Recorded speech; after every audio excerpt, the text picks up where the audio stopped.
example of, how quickly our country can get divided. Nashville is a pretty blue area right here within the city, but you drive 10 miles and you can find incredibly differing viewpoints and opinions from far more conservative folks in Tennessee.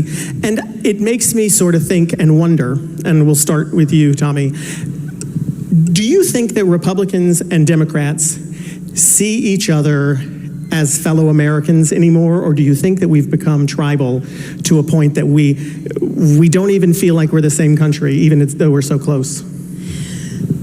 Obviously, because of the 2016 election, we've seen the battle lines being drawn, but I think a lot of Trump supporters feel as though we've been cast out and alienated. So that's part of the problem. I don't think anybody wants division in this country, but I think for those Trump supporters out there, those conservatives out there, we've kind of been pushed to the wayside. You're a racist, you're a bigot, you're intolerant. Once we've been name called to that extent and we've had our characters assassinated to such an extent, it's hard to repair that once you've called somebody such horrible names, once you've called people white nationalists and racist just because they support this president. Naturally, we're going to be a little bit more defensive.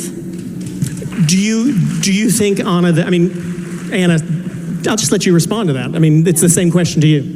Yeah, so I think that it's important to kind of understand some of the dynamics that influence the agendas of politicians, Donald Trump's being one of them. So it's an age-old trick for politicians to divide and conquer. And if you go back to the campaigning that Trump did and the type of rhetoric he used and the rhetoric he relied on to garner support, it was to divide people. It was to find the boogeymen, to find foreigners that are so scary and we all need to, worry about them. The immigrants are the reason why your economic situation isn't so great. The people of color are the ones who threaten your lives with the crime. That was rhetoric that was specifically meant to divide Americans, and it worked, unfortunately.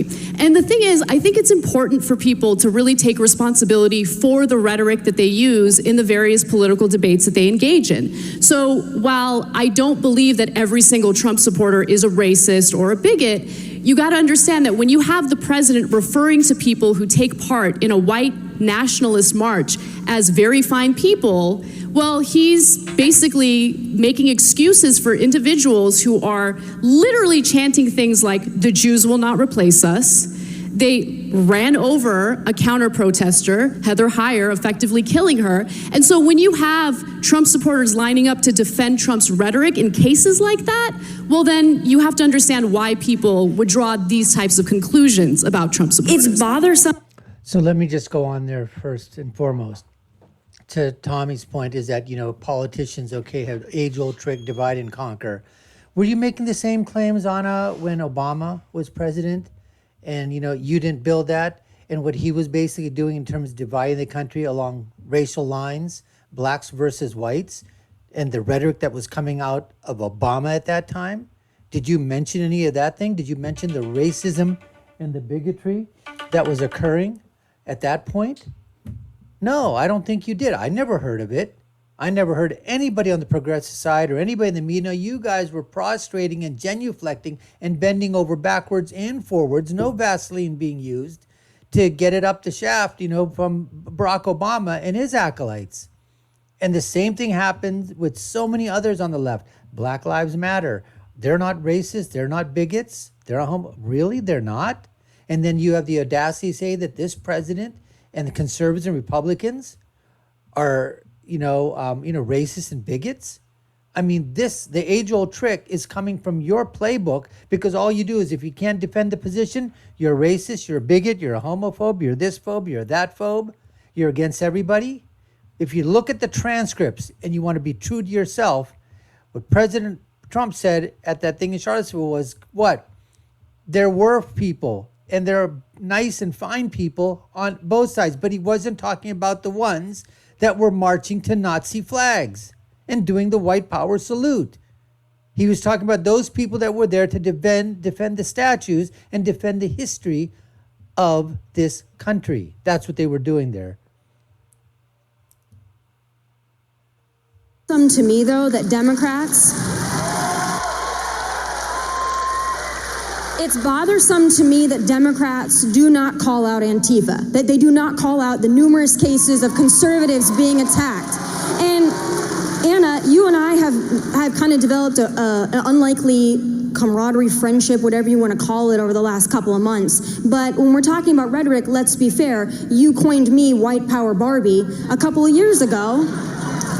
So had never met me. So that's what a lot of conservatives go through, is that you never met us, you never talked to us.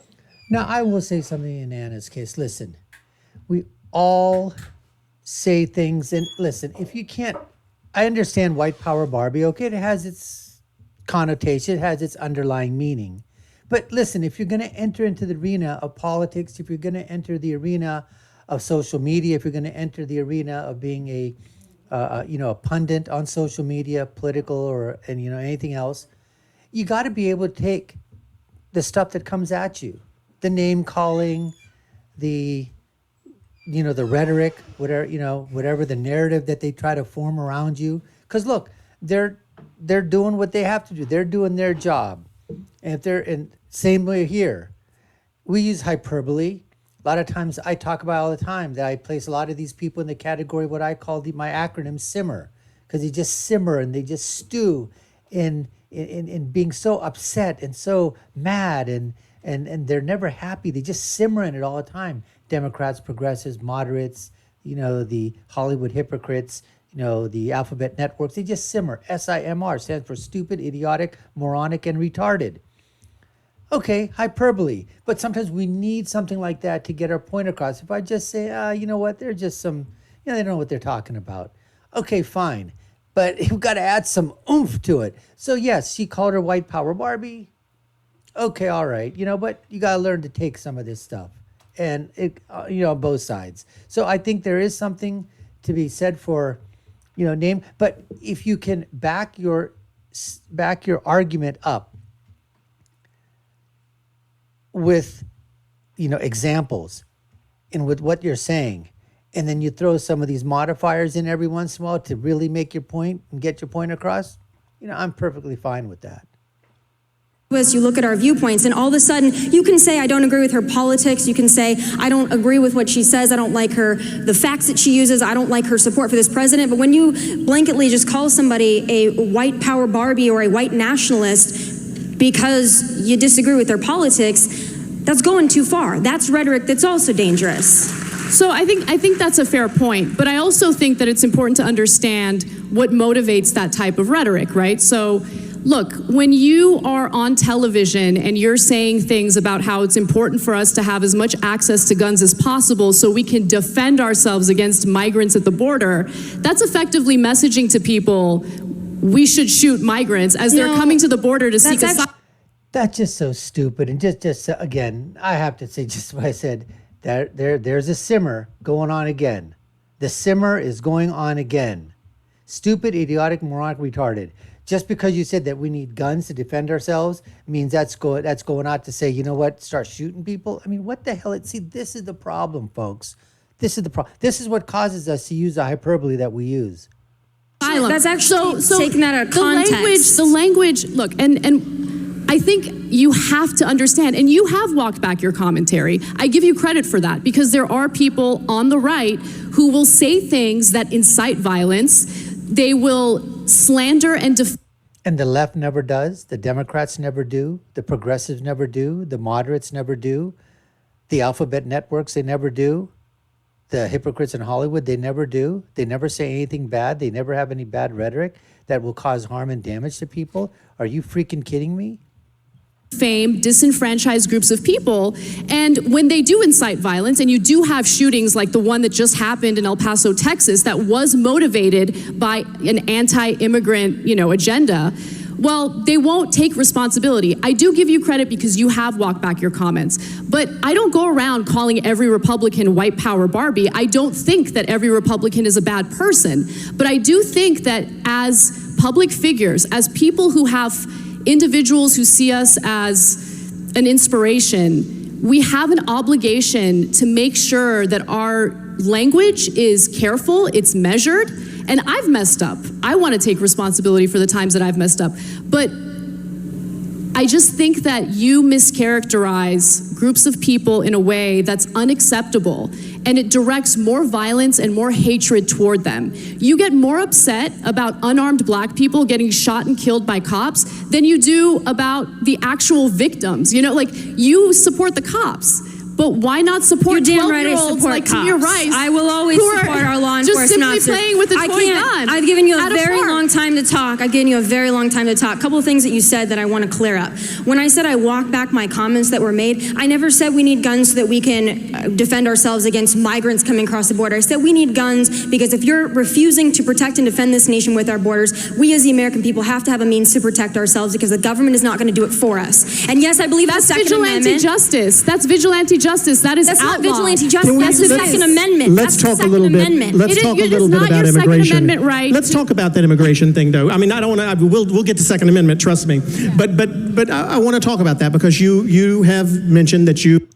So, anyways, in this part here, the initial stages of this debate, I think they both got their point across, but you can actually see, and I know, Tomi said that, backstage and before, that they sort of, were getting along and everything. And I think that's fine. But once you get on stage, you can see where the lines are drawn in terms of where each person stands. And I think they both got their points across. I don't think anybody scored any major points of any kind.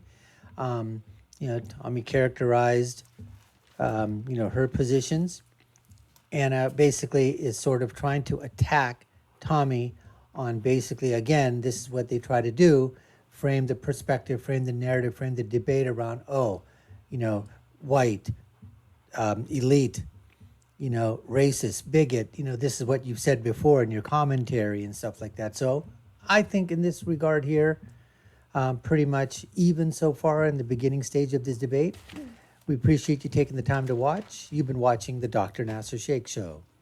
I've been your guest host. My name is Dr. Nasir. Haven't done so already, subscribe to the channel, hit that like, share button, hit that notification bell, check out our other videos as well. And I'll leave you with my final thought, which is, when you're right, you're right. And when you're left, you're wrong. We'll see you again next time, folks. Take care and stay safe.